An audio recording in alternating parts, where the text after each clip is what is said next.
Welcome to another episode of Wits and Weights. Prepare yourself for some deep insights about entrepreneurship, leadership, online coaching, the fitness business, mindset, and more from today's special guest because I'm extremely excited to be joined by the amazing Lauren Tickner. Lauren is ranked as Forbes Magazine's #1 business coach for 2021 and a Forbes top 10 entrepreneur in 2020. Lauren now works with her team at Impact School to help her clients implement systems and gain freedom in their businesses. Lauren, it's great to connect and have you on the show. Yeah, Philip, thank you so much for having me on. I know this is going to be a load of value for your audience, so I'm going to do my best to share as much as you want me to. Yeah, my audience and me as well, because when we connected, I was really excited to have you on. You have this passion, energy. If anybody watches your videos on YouTube or wherever else, as an entrepreneur through online coaching, fitness, especially business systems, and I know you're trying to impact as many lives as possible. So tell us a bit about your story from beginning as a content creator to an online fitness coach and influencer, and now a high impact business coach. What inspired you to pursue the path you're on today? Yeah, you've clearly done your research, so I appreciate that. And so it really started out, I loved fitness. I just absolutely loved it, evidence-based training and nutrition. And I kind of started by accident when I was like 17 years old. Online coaching wasn't really a thing, but I found the likes of 3DMJ and Eric Helms and all these guys, and I just started reading the content that they were putting out. And they had a podcast, and I remember they had a guy come on that they were doing some collab with, and he had a podcast too, and his name was Luke Johnson. And they one time had this episode about how to start online coaching, and I thought, what is this online coaching thing? And so I listened to that and became really good friends with the guys that own that company. And we ended up just doing a bunch of stuff together in the space when it came to like training programs and ebooks. And this is back when you could sell thousands of ebooks just through sending one Mhm. email. It was craziness. And so I'm super grateful to have fallen into it kind of by accident. Honestly, I never intended to be in the fitness industry. I always had this goal of becoming the CEO of an asset management company in the UK. It was just Mhm. a weird goal. I know, looking back, it was so random, but that's what I wanted to do. Then when I had that job, there was a gym. Like, I was in a high-rise building, and there was a gym just below, and I could look down on it and see these people walking in and out all day, and I just dreamed to be able to go train whenever I wanted to. And so that's when I decided to leave the job and pretty much then go full-time into online fitness coaching. And yeah, then started working with companies like Gymshark and stuff. And then when they started pivoting more mainstream, they stopped working with a bunch of people they had been paying a monthly salary to, and loads of my friends no longer had an income. And I Mhm. obviously had the online coaching, the ebooks and stuff going on, so I helped them with that and didn't think anything of it. And then a couple of years later, I realized, wow, like, this could be a really great business. And that's how Impact School was formed, very loosely. It definitely wasn't a company back then, though. So that's kind of how we got here, to this point. And I'm super grateful to, yeah, be able to help the people that help the people, because um, I know when I was first starting out, I knew nothing about business. Mhm. So it's really rewarding. Yeah, no, I love that story. I mean, we listen to a lot of the same stuff. Apparently, you mentioned Eric Helms, and that's kind of Yeah. how I got into this journey as well as a lot of the education. Wow. And but I like how you said, helping people, helping the people who are helping people, and you sort of found your way there both through serendipity, but also through your own action to get there, and eventually, life Totally. just throw you in the right spot. So. For online nutrition coaches like myself and others who are just starting, kind of back Yeah. earlier in your journey, or they're growing your businesses and they want to make that big impact. They want to help people or eventually help people. Um, Yeah. what would you say are just the core principles for finding success with online programs specifically? For sure. Yeah. So I really like to think about business in three pillars. So there's the impact offer, which is taking all of your knowledge, all of your experience, and turning it into one scalable product, which is very difficult when we're new, because we want to help loads of different people in Mhm. loads of different ways, but we're never able to build something sustainable that's going to be independent without us having to run it all the time if we try and do loads of different things. Because as soon as you start bringing in on a team, they get really, really confused. So there's Mm. that part. And then the second pillar is all about lead generation and sales. Okay, so I call this the specialist system, because it's a way to ensure that you have both inbound lead gen and then outbound power prospecting working for you all at the same time, so that you can also have a system so that anyone that comes into your ecosystem, you have a way to reach out to them in a super non-spammy way to get the conversation rolling, so that then you can pre-qualify people And if I'm going too deep, just let me know, No, just not at pause all. me. I love So you this can stuff. Go ahead. okay, cool. I just don't want to lose anyone, Mhm. but so you can pre-qualify people and then vet them without even getting onto, everyone seems to call it like a strategy session or something. Mhm. You want to do that before to make sure that it is aligned. Because I remember when when I was first starting out, so I was all about strength training, right? And about eating to become stronger. And this is what I loved. And I was obsessed with powerlifting and I competed, and it was just the thing that I was really into, which was kind of weird because like most girls weren't doing that. So I got a lot of girls come to me who were wanting to become strong and no longer have this like fat loss goal, right? Because my girls, they were already super skinny, too skinny, right? And so they Mhm. needed to gain some muscle. And so, like, I remember then this one time, this guy called Steve came to me and he was like a skinny dude, right? And so he wanted to run marathons. And I thought, oh, cool. Like, I can learn how to coach someone on a marathon. Like, yeah, it will help me diversify my skill set. And so I remember, like, it was a Sunday, because I remember eating a roast dinner in England. You have like a Sunday roast. It's like a Mhm. traditional thing that you do in the UK. And so I sit down for this roast dinner with my family. And then I remember staying up until like 11 at night, which, I'm kind of an early bird person. So that was really late for me, trying to understand tapering and carb loading and how to, Mhm. run for a marathon. And it was so boring. Like, it was not like when I'm studying about how to backload your carbs so that you can, have increased, whatever, ever like marginal gains for strength training. It wasn't like that. Okay. This was boring for me. And I remember thinking to myself, oh, okay, but I need to learn this if I'm going to be a successful online coach. And I had this belief in my mind that I had to know everything for everyone to serve every Mhm. single person. And so around, I don't remember how long it was because this is years ago now. But let's just say I worked with him for a couple of months and I ended up refunding him all the money because every time it came to a consultation call with him, I just dreaded the Interesting. encounter because it was boring, Yep. right? And most people are too afraid to say that they hate talking to a client, but it was true. And everyone has that client they hate talking to. They just won't be honest about it. Let's be real. Mhm. So, what if you can have a business where you only work with clients that you love to talk to, where you get off your calls with them and you feel energized and excited to serve, right? Because when you have that, you want to show up every single day and you're excited to scale the company rather than just grow it, because you know that with more systems, with more structure, with more infrastructure in place, you can then keep expanding the horizon rather than just growing something to its capacity, because you can't simply take on any more clients because you hate it so much, Mhm. right? And this is what I see a lot in online coaching. People are resenting their clients. Obviously, we hear the stories because people tell us, Mhm. because we are their guide to empower them to make it happen. But, coach to coach, people don't really tell this to each other. They're like, oh, yeah, everything's going great. We hear the truth. Most people hate the clients they work with. And this is terrible. So that's why it really comes down to like having one sustainable offering based upon the vision that you have, the impact that you want to make, and then building the lead generation and the pre-qualification systems in front of that to ensure that you're only taking on the right clients that you can truly, truly help. And then from there, it comes down to the third pillar, which is scale your impact, which is replacing yourself in these two things through Okay. building a team of coaches, through building a team of sales specialists who can enroll new clients ethically and stick to your values, right? So, like, these are the three pillars that I always look towards, but it all starts with you as the business owner knowing, where do I actually want to go? What impact do I want to make? Right. And why is that Mhm. important to me? And most people have a story. So, Philip, I'd like to ask you, like, what is your vision? Like, what's the impact that you're trying to make? Are you putting me on the spot here? I was actually going to ask you about that first pillar, right? Okay. Of the offer of how do you actually determine that ideal client? Because I've worked with many different clients with different goals, and your thing about the marathon runner resonated with me because one of my clients had done that, and you're right. You had to just, okay, a deer in the headlights. I don't know anything about that. I have to learn as much as I can about this. Or Mm-hmm. a lot of female fat loss clients, or then I have the person that wants to build muscle. Sure. And I might enjoy working with 3 or 4 very different types of clients. So how do we determine that early on to make that impact? Right. I would love to work with 3 or 4 types in that group. How do we determine that?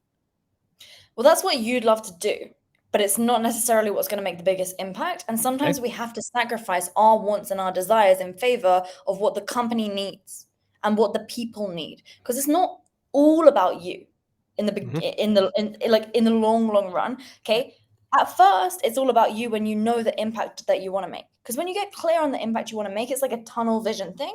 So, a recent example, I have a lot of friends and they are all investors, right? So, they've got to the stage where they've built like 9 and 10 figure companies, really successful people. Like, I can't even believe that these are my friends, but it's crazy. And so, I did this exercise where I got really clear on what is my 10-year vision? Like, what mission am I here to serve?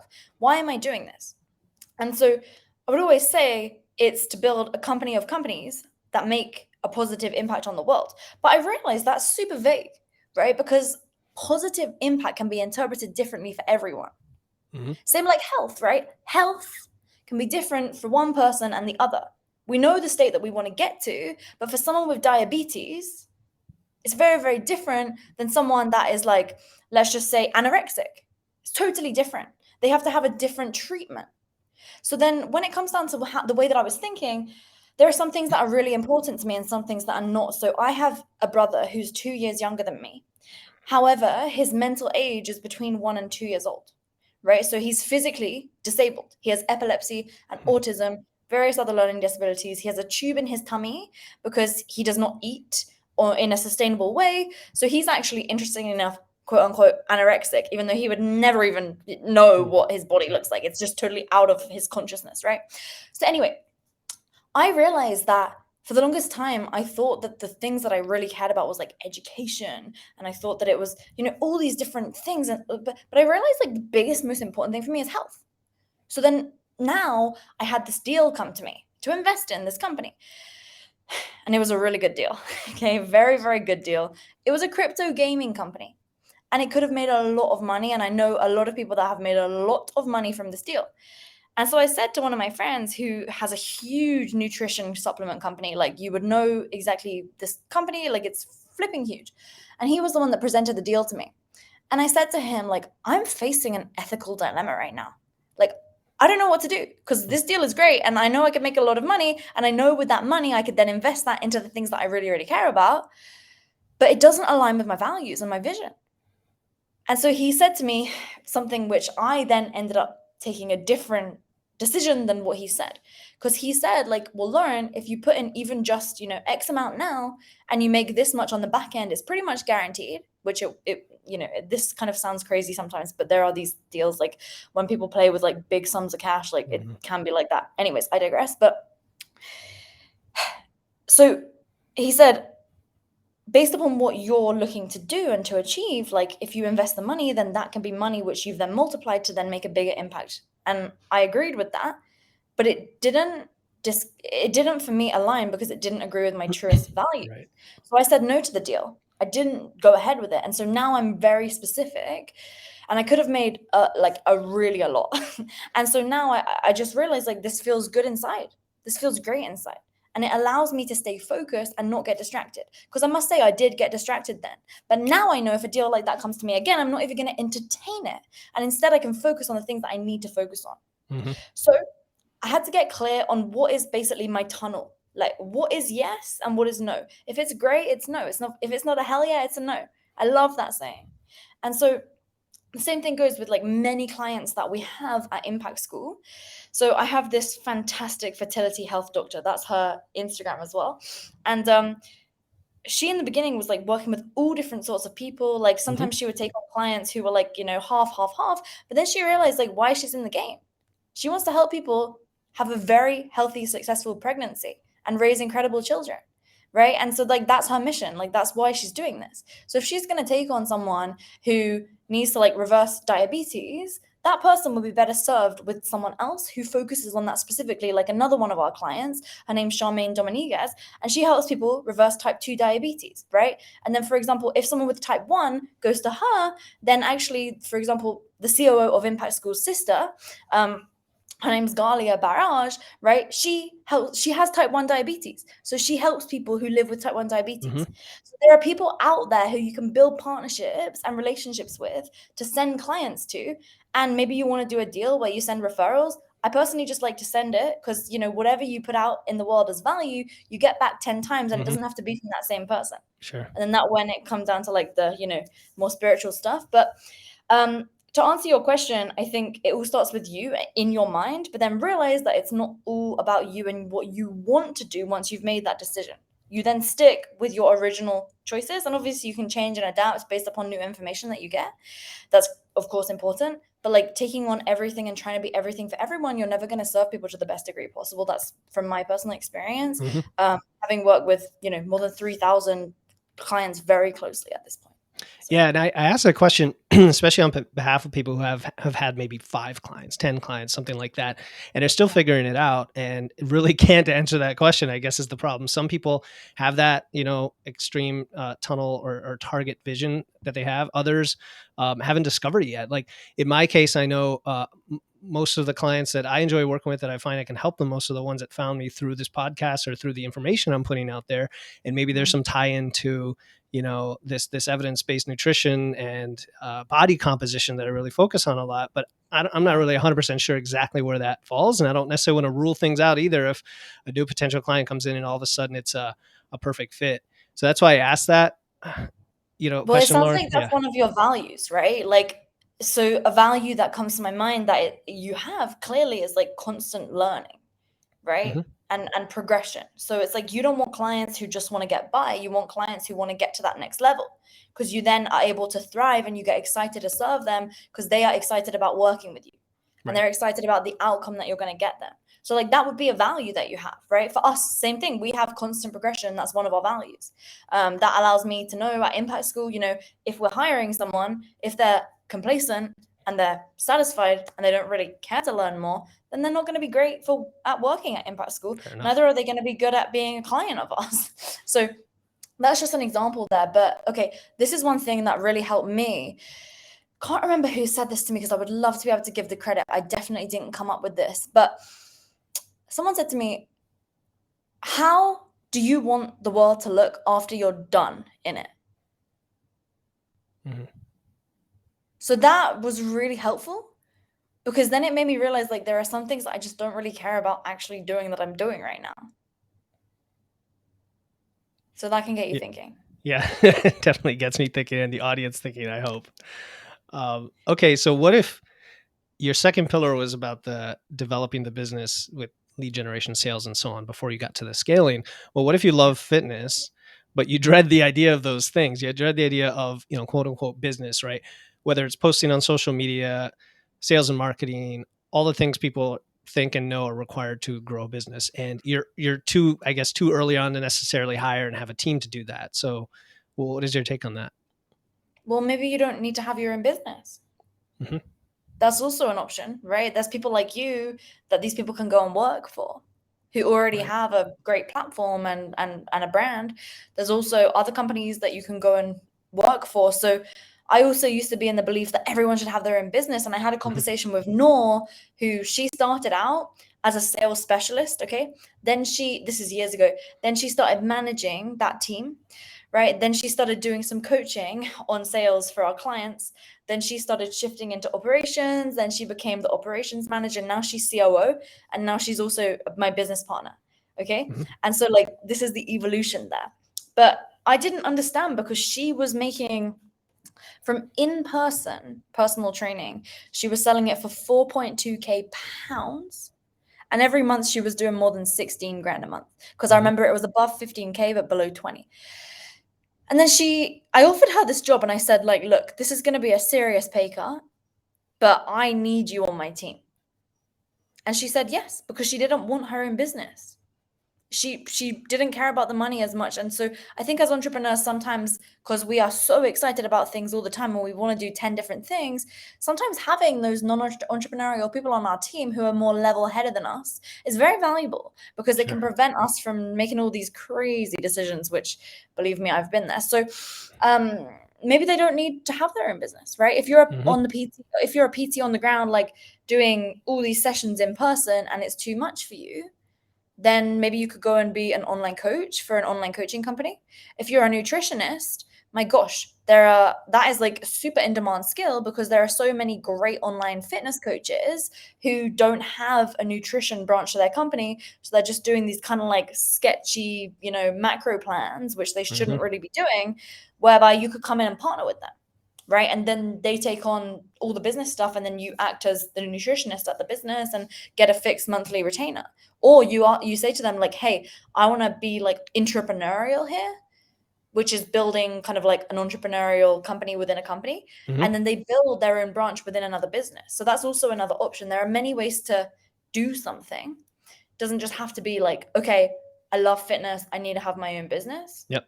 Right? That's what I thought. And so I even sunk more than 10K. This is when 10K, I did not have a lot of money, right? Hmm. This is like, I was 19 years old. I invested 10K in building these leggings, getting them manufactured, all this time and effort. And I realized like I was just in a business idea which was never even going to make any real money, right? People make money on that type of thing because they have huge volume, rather than, Hmm. you know, having something like a online coaching, which can be, you know, high margin. So to the point, like maybe you don't need a business. Yeah, I think that's a fresh perspective. That's great because I think a lot of people answer that question with, "Well, how do you make it work anyway?" And like you said, there are partnerships, collaborations. You can hire people, you can work for people. It might be insourcing, outsourcing. There's so many great Yeah. approaches to this. So that's Yeah. and that was the sort of leading to the third pillar then about scale. As I'm an engineer by background, so I love the idea of using repeatable systems and frameworks to make things more efficient. And I've done that well before I even knew what it was called, right? Taking spreadsheets, automation tools, whatever, and try to, because I'm lazy. That's what I like to tell people. I don't like to do things the hard way. I want to do it the easy way. Even with strength Good. training, I was like, what's the lazy way to get strong and jacked? It's barbells, like what's the most efficient way, Yes. right? That's the I approach I like so to say. agree. I'm so Yeah. agreeing with Like you. I'm not going to run on a treadmill every day. So, Oh, um, no. No, thanks. so yeah, so No, I do thanks. that. I do that with my podcast or posting on social, or even the things I don't quote unquote like myself. When I mentioned the previous question about running a business, but I figured out a way to get me out of it, so to speak. Um, Right, right. Tell us about the value of that, of systems, of frameworks, how we amplify that fundamental approach to business or even life. So I would say like it kind of depends on your revenue, because I think the biggest problem is people do things they think they need to do, but they really don't need to be doing them. Hmm. Posting on social media every day, I used to believe this was so we have this framework at Impact School, VILE, right? Vital, important, luxury, and eliminate. So most of the things are in that E bucket of eliminate. You can eliminate probably, I love the 80/20 principle. Hmm. And then going even deeper on that, there's this great book called like 80/20 Sales and Marketing. That's a really good book. Okay, Okay. love this one. The This is like Pareto the first principle. Yep. business Hmm. book I'd ever read in my life. And I still think back to it because it just, man, it helped me so much. So there are so many things that we think we need to be doing, which really they don't really produce any result. Like, why bother building a website when you don't yet have anyone clicking the link to go to your website? Hmm. Right? Only in the last 3 or 4 months did we actually properly put together a proper website for Impact School.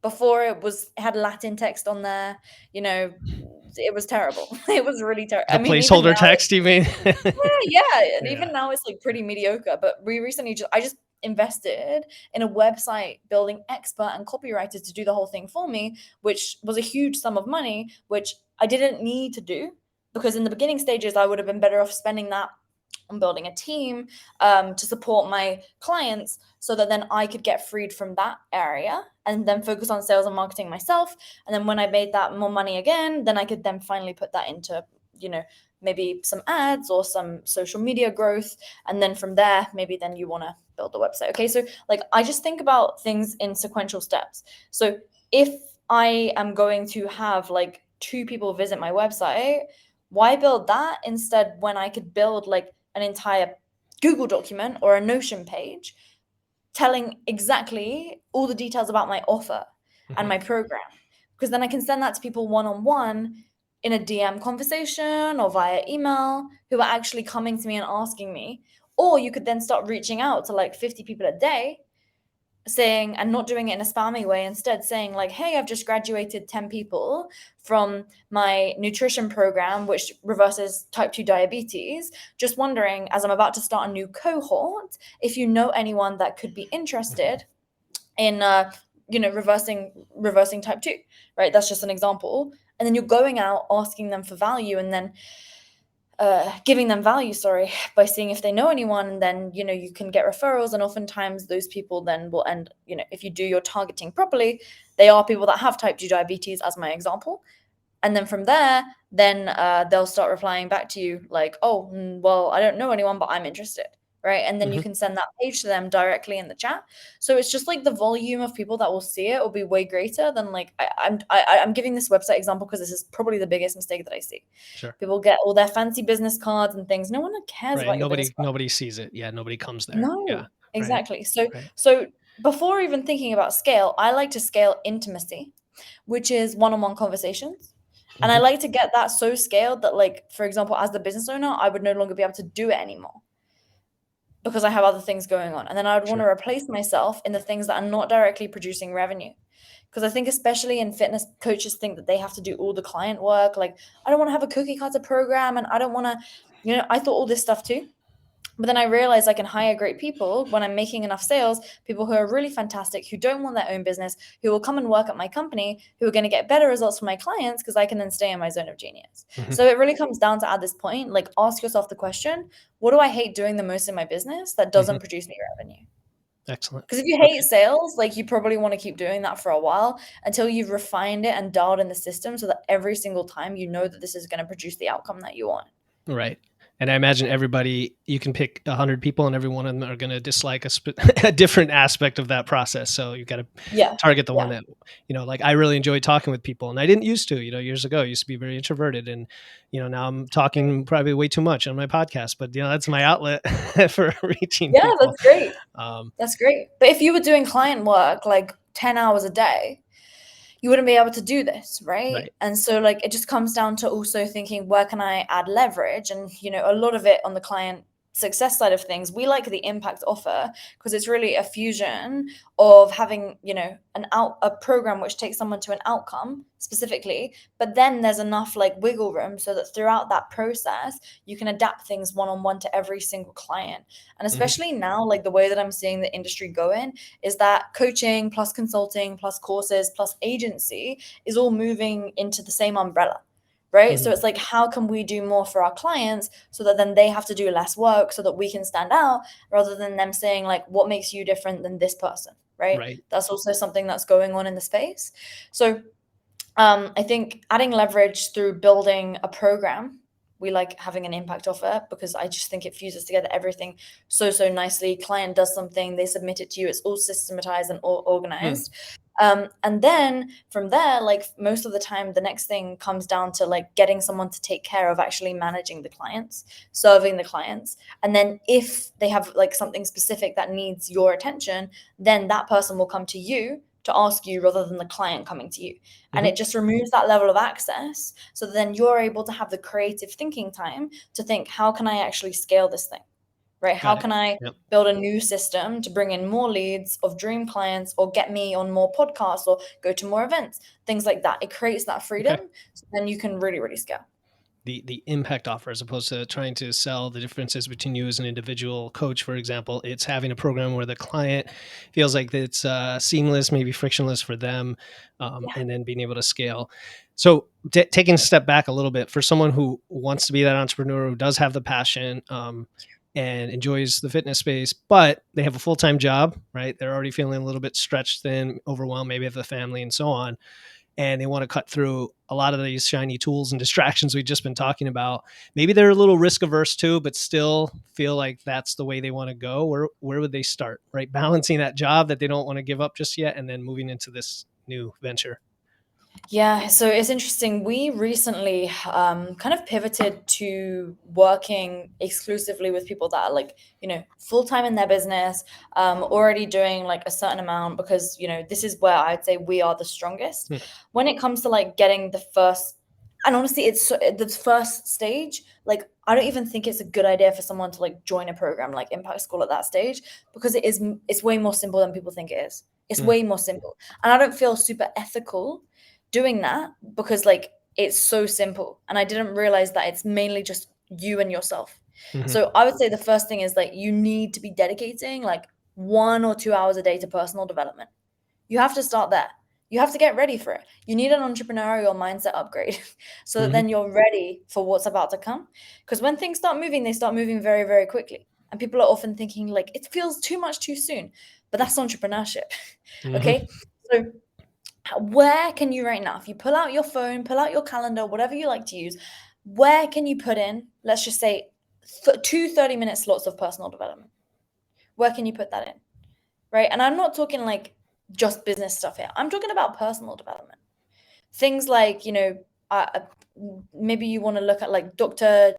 John DeMartini, okay? Like Bob Proctor, people, Tony Robbins, people that are going to show your mind like what you can do, what you can take you to the next level, right? You're listening to this podcast now. You could check out mine too, Impact School Podcast, like things like this that you can listen to and make notes, because you have to start getting into the habit of doing the things that other people won't do. Because in order to be successful in entrepreneurship, I've seen again from our clients, our most successful clients, my friends, the ones that will zig when everybody else zags, they're the ones that are going to be the most successful, right? Like you're probably already into fitness and your friends aren't, right? You're into health and fitness. People from the past thought that you were crazy. Now all your friends are, maybe you've made new friends who are fitness friends, right? I had that same thing too. So like, how did you get so good at health and fitness? Because you did what everyone else thought was weird, right? Yes. Weird. So Yep. exactly. That's what I mean, right? Everyone the says word. that you have to do HIIT training, whereas you just, squat every day, and that's how you make the gains. Right? That's right. So exactly. So so that's the first thing. Second thing is like really understanding that and answering that question, like, how do you want the world to look after you're done with it? I really love this thought, because then it gives you clarity and direction. And when you have that clear, then you'll know, okay, let's say right now, if I were to tell you you need to charge $2,000 for a client, if that makes you shudder, you need to do money mindset work. Okay, there are some great books, like Jen Sincero has a book called You're a Badass at Making Money. There's another book called The Richest Man in Babylon. Man, there's a lot, but just go on Google and type money mindset books. Okay, you need to improve your money mindset if you think that charging $2,000 is too low. Too high. Sorry, I think charging $2,000 is too low, even if you're in health and fitness. Because let's be honest, if you're in that industry, you could have 1,000 wishes, but if you don't have your health, then you only have one wish. Okay, that's some quote that I heard a while ago. And so people have this huge mindset block here. I find this especially in health and fitness industry. It's a big problem. And so that's then something you need to work on. Okay, then when you realize like, okay, I can charge for my first time round $2,000. In the future, let's say you want to charge 5K for like a 16-week program. All right, then you need to figure out what's that program going to be. I have a video on YouTube. If you just if you go to my YouTube channel, it's just Lauren Tickner.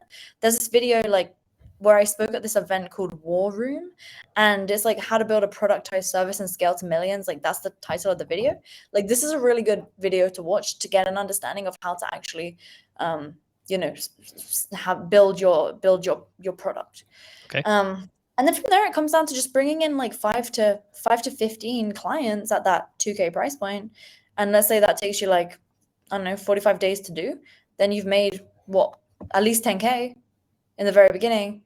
And it comes down to how you're positioning it and enrolling people. I mean, I'm sure right now, 5 people on your Facebook friend list, or like in your small audience, if you have one, on your phone contacts that you could really help. So it comes down to positioning it like, hey, like I'm bringing on my first 5 clients. Like, I know you were looking to XYZ. Would you be interested in working with me before I start charging full price in exchange for some feedback? And I'd be happy to get you in for less.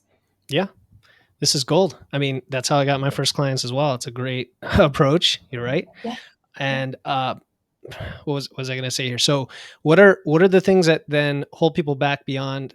They got the mindset thing. I like how you mentioned that. Spend time on personal development, and it might be very different for different people. It might be how to talk people on a sales call, right? Might be a lot of different skills. You live in Dubai. We're talking actually across the world right now as we record this. You have team members across something like 11 time zones, more than 15 countries. And let's say you are an entrepreneur and you've gotten through that first step. You've got your 15 clients, your client base is growing, and now you need to hire that first person, coach, assistant, build your team. How does a solo practitioner start to do that?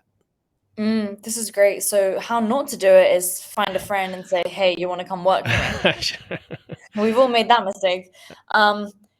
So also another thing, a lot of people will find someone that's a friend as well and say, hey, like, let's do a business partnership. But oftentimes, like, our friends are the ones that are the most similar to us. Thus, we do not need them there because they're basically just you. Okay. So like, Completely, yeah. let's say like you're a fitness person and they are a nutritionist, and one of you is good at sales and marketing and one of you loves working with clients, then great. But if you both are fitness, or if you're both nutritionists and you both love to work with clients and you both hate sales and marketing, you get on because of those things usually. So in that case, you'd probably be better off just, each building your own company and then hiring your own teams, or just going into it knowing like we are very similar, like we need to hire different people into the business. And just be aware, like, the partnership usually isn't necessary at that point. If you want to have a partnership because you want to have like the friend there with you, then yeah, sure, great. But just be aware, like, it will probably cause friction in the future if you're good at the same things, because you're going to want to do the same things, and the company doesn't always need that. So I would say it comes down to like, okay, you've got things going now, just looking at your calendar, like what's taking the most of your time. And out of those things, like, let's say you would circle or highlight the things in green that bring in money, and then highlight the things in like orange that just allow the business to run, and then highlight the things in red that you do that, like, maybe you don't know if they're actually doing anything to like actually build the business. And then the things that are orange are the things that you hire, Makes sense. right? Because the red things, maybe they don't bring any money right now, but maybe you're like, working on a new program that you're gonna change your entire industry with, right? And the things that bring in the money, you want to keep control over that, because if you start handing over sales to someone else and they suck, it's not that, let's say you hire a commission only salesperson and they just don't make sales, and let's say you're selling the thing for 2K and they have 5 sales calls a day, right? That's like not that you're just, oh, I didn't have to pay them because they didn't make any commission. No, that's 10K a day that you are missing out on, Right. that they could have otherwise you could have closed, right? So that's like how I like to do it. Honestly, I would say until 200 grand a month or so, like being the main one doing the sales is oftentimes the best thing for the business. Okay. This is gold. I have a couple more questions, maybe from the client point of view. Yeah. I think there are a lot of salesy, inauthentic business owners out there that are scamming people, or at least it perceives, comes across that way because the fitness industry is what it is. Nobody's surprised about that. But how does someone find someone they trust as a client, right? I'd like to think, for example, we talked about this podcast, that it helps people get to know me and realize I'm a human being and I love this stuff and I like to help people. And so when they have that conversation, I'm sort of pre-qualified them, as you mentioned earlier, in a way that they know me. But for someone seeking coaching, how do they do this from an informed place? Yeah, great question. I mean, I think what you're doing here is fantastic. But I think it comes down to, like, first of all, the business owner knowing the ideal client better than the ideal client even knows the ideal client. Because when you know the problems that they have before they've even seen those problems yet, that's actually adding value, because you're highlighting the pains. So, for example, like in the past in fitness, I had this webinar, like, it was like the 3 biggest mistakes. I forget the title now, but it was like showing them the biggest mistakes that people make. And then they realized, like, oh, I didn't even realize I was doing this wrong. And I added value to them through showing them that, through, constantly focusing on hitting like 1 hour of cardio a day, that was actually, preventing them from losing, from getting sugar, etc. And like they always wanted to be toned. I don't like the word, but they, that was their favorite I word. get it. So yeah. So that was really valuable to them. So I think making content surrounding those pain points and those problems, but then also, like, as the client, like, realizing that you just have to get started, right? So like if you've been thinking about it for a while, like, if you want something now, the sooner you pounce on it, the sooner you start getting value from it. Nothing is going to change. Like, nothing's going to change except your situation is going to get worse. And so I think sometimes, like, we have to really, show the potential path of them not making a decision, so that then the client actually knows that they need to make a decision right now. Because then when they come in, they're also a client that's bought in, and they'll actually take the action. right? So I would say what you're doing with the podcast is fantastic. And also like, yeah, scaling the intimacy, building the personal relationships, like not being afraid to get in the DMs and have those conversations. Because then you get the best feedback as well about what people's real pain points and problems are right now. So then you can build that into your solution. For sure. Yeah. And the cost of not changing is often much greater than the cost of change, and trying to help people understand that.